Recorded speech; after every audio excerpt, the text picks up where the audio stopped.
자, 여러분들, 이제 오늘 고향 3차시 수업을 하도록 하겠습니다. 오늘은 마지막 남아있는 그 시를 공부하는 거죠. 자, 그 시 같이 한번 이렇게 보도록 합시다. 같이 읽어볼게요. 벼섬이나 나는 전토는 신장로가 되고요. 말마디나 하는 친구는 감옥소로 가고요. 담뱃대나 떠는 노인은 공동묘지 가고요. 인물이나 좋은 계집은 유곽으로 가고요. 이렇게 나와 있는 노래가 되겠습니다. 이 노래가 뭐냐면 이게 아리랑이에요. 아리랑. 여러분 아리랑 하면 아리랑 아리랑 아라리요. 이런 아리랑만 기억하잖아요. 이건 그냥 일반적인 서울지방, 경도지방에서 불려지던 아리랑이고 그 외에 뭐 정선이나 물론 압니다. 선생님 노래 못 부르는 거 미안합니다. 정선이나 전라도 밀양 뭐 이런 데서 다양한 지방에 맞춰서 아리랑이 불려졌습니다. 원래 아리랑은 우리나라에서 오래된 노래 구전 민요지만 이게 아주 전 국민적으로 확 퍼진 거는 일제시대 때 퍼진 거예요. 일제시대 때. 그 전까지 일제시대 전까지 우리나라 민중들에게 우리 민족에게는 아리랑 외에도 즐길 만한 것들이 굉장히 많았어요. 탈춤도 있고, 인형극도 있고, 그 다음에 뭐 각종 가사도 있었고, 민요 작가도 있었고, 소설도 있었습니다.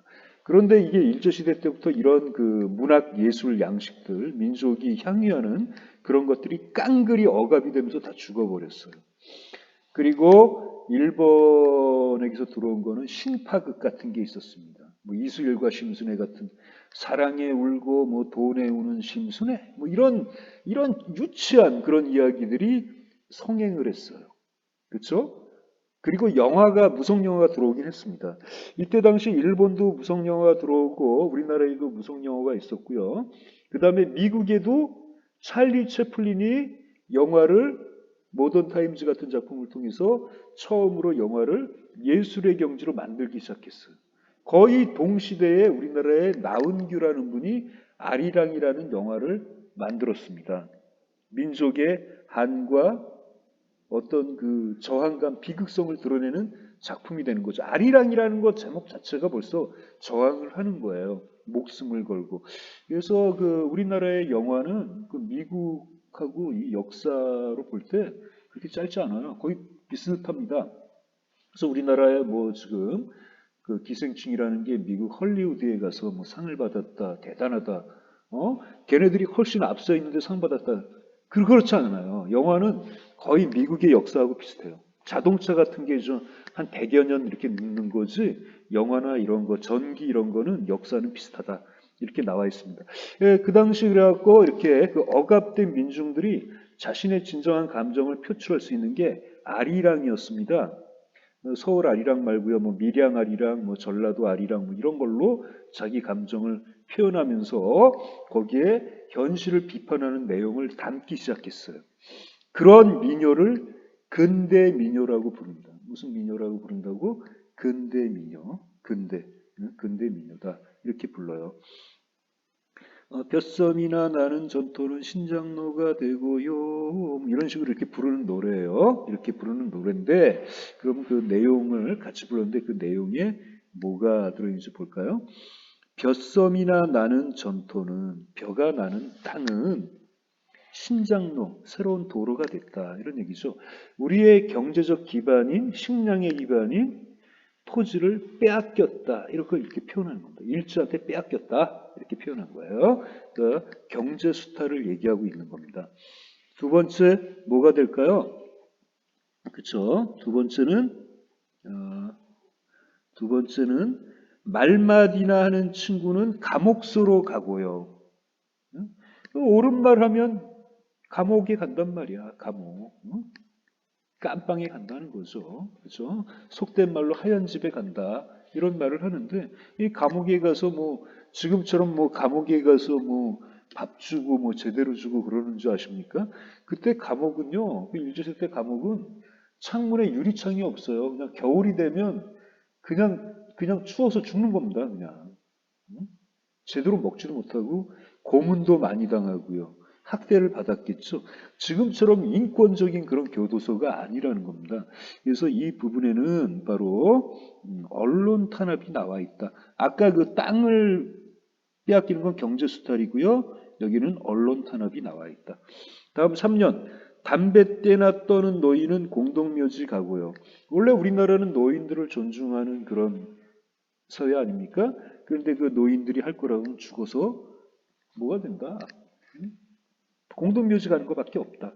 이 공동묘지도 일제시대 때 처음 서울 망우리에 생겼습니다. 망우리에.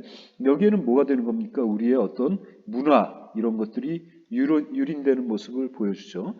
그 다음에 이제 마지막으로 가장 일제시대나 이런 것들이 나쁘다는 것은 바로 우리의 여성들이 성적으로 유린되는 거예요. 뭐 정신대 이런 거 여러분 알죠? 그렇죠? 그런 걸 여러분 아실 겁니다. 일본은 그걸 굉장히 부정하고 그러는데 그 새끼들은 진짜 왜 그러는지 모르겠습니다. 이미 김대중 정권 때 일본의 민주당 뭐 이런 정권에서 인정한 거예요. 그걸 지금 아베가 다시 부정하고 있는 겁니다. 항상 웃기는 거죠. 자, 거기에 보면 인물이나 좋은 계집은, 인물이 좋은 여자들은 유곽으로 가고요.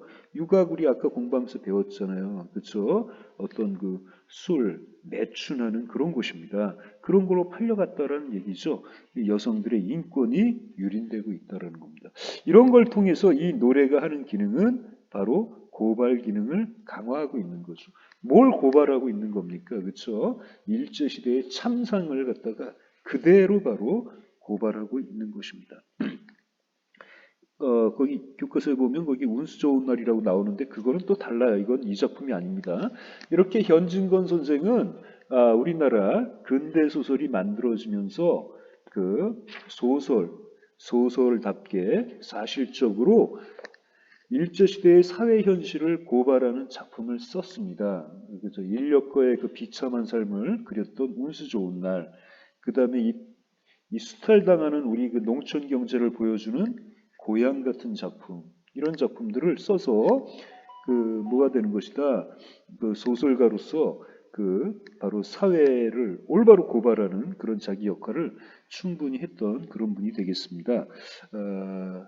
이렇게 됐고요. 이제 이 작품에 대한 뭐 몇 가지 정리를 하면서 그 수업을 한번 끝내보도록 하자. 자, 정리를 해보겠습니다. 이 작품은 현대소설이에요. 현대소설. 우리나라의 현대소설이 1900년대 초에 이광수의 무정일이 바로 현대소설이었습니다. 그 이후에 얼마 되지 않아서 만들어진 소설입니다. 그래서 우리나라의 현대소설은 이렇게 출발과 더불어 민족의 빼앗긴 현실 때문에 사회 문제에 눈을 돌리기 시작했고요. 그걸 사실 그대로 고발하는 그런 작품들이 굉장히 많이 나왔습니다. 그래서 단시간 내에 소설이 발전하게 된 거죠. 원래 소설은 그냥 잡다한 이야기들이 이렇게 진행되다가 점점 발전하는 거거든요. 뚜렷한 의식을 가진 작가가 나오면서 사회를 고발하거나 인간 현실을 고발하면서 이렇게 발전하는 건데 우리나라의 그 현대 소설은 일제 때 나왔기 때문에 바로 현실 문제에 관심을 가지면서 좋은 소설들이 탄생하기 시작하는 겁니다. 짧은 단편 소설이고요. 형식상으로는 액자 소설이 되겠습니다. 성격은 일제시대의 모습을 아주 사실적으로 표현하고 있고요. 그 다음에 거기에 비판성을 담았다. 고발적이다. 이렇게 말할 수 있습니다. 주제는 일제 수탈로 인한 우리 민족의 비참한 삶이다. 이렇게 말할 수 있습니다. 특징은 액자식 구성. 이거 아주 많이 했죠. 그 다음에 시대에 대한 고발 정신이 부각됐다. 그 다음에 사투리나 이런 말투를 통해 현실감을 그대로 드러냈고요. 그 다음에 서리법, 뭐뭐 했으랴, 영탄적, 감탄문 이런 어조를 통해 바로 내가 그에게 공감하는 그런 태도를 드러내고 있는 작품이 되겠습니다. 자, 학습활동을 보면 다 하지는 않고요. 그 다음에 어떻게 된다. 1번은 이제 그가 갔던 걸 골라봐라 이렇게 나왔는데 그는 이제 대구, 우리나라 대구에서 쭉 올라가고 서간도, 만주지방으로 갔다가 일본의 큐슈로 갔고요. 그 다음에 오사카까지 간 거죠. 그래갖고 이렇게 돌아온 겁니다. 자, 다음 2번을 보도록 하자. 그에 대한 나의 인식의 변화다. 이게 이 작품에서는 어떻게 보자면 가장 중요한 부분이 되겠습니다. 네, 부정적인 인식이 연민의 감정을 거쳐서 공감을 이루게 되었다. 여기에 들어간 소재가 바로 뭐다? 그쵸? 바로 내가 그에게 따라준 술이다. 술. 이거 쓰기 굉장히 힘드네. 자, 술이었다. 저 술은 위로의 기능과 공감의 기능이 있다고 얘기했습니다. 그치? 이렇게 여러분이 정리하시면 될 것 같고요. 그 다음에 이제 뭐 음산하고 비참한 조선의 얼굴이 의미하는 게 뭔지 알아보자. 그쵸? 그의 얼굴이 조선의 얼굴임을 알게 되고 민족적 공감을 느끼게 됐다. 이런 얘기를 하는 겁니다. 나라는 지식인이 막연히 생각하던 데서 정말 구체적으로 우리 민족의 현실을 깨닫게 되었다는 그런 얘기가 되겠습니다. 그렇죠? 다음 뭐 3번, 4번 이런 것들은 좀 그냥 넘어가기로 하고요. 자, 이렇게 해서 이제 그 선생님이 그 강독 시간에 준비한 부분은 다 끝났습니다. 오늘은 그 요 정도 이렇게 하고요. 다음 시간에는 다시 그 뒤에 진도를 한번 나가보도록 하겠습니다. 31쪽의 봄, 뭐 이런 작품들 같이 공부해 보도록 하죠. 자, 여러분 그 수고했습니다. 다시 한번 공부했던 거 우리 그 정리해 보도록 정리하면서 책을 필기하고 오늘 여기서 끝내지 말고 그 다시 한번 읽어보면서 그 주제나 이런 걸 검토하고 하는 그런 것들을 갖다가 갖도록 하고요. 오늘은 수업이 짧은 대신 과제가 있습니다. 그래서 그 마지막 란에다가 선생님이 과제란을 만들었으니까 그 과제란에다가 이 고향이라는 소설을 읽고 본인이 느낀 짧은 감상문을 한 200자 정도에서 이렇게 올리는 그런 과제란을 만들었어요. 그렇죠? 독서 활동에 독서도 올려야 되는데 이것도 또 왜 시킵니까? 라고 하지만 여러분들이 이렇게 부지런하게 해야만 그치? 여러분이 공부했던 게 무엇이다 이런 걸 알게 되는 거죠. 자, 오늘은 과제랑 같이 해야만 다 진도를 마치게 되는 겁니다.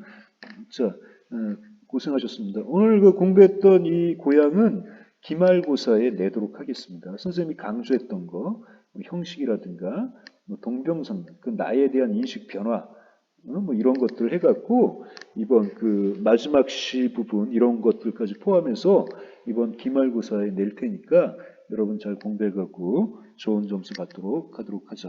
자, 우리 그럼 다음 주에 또 보도록 합시다. See you later.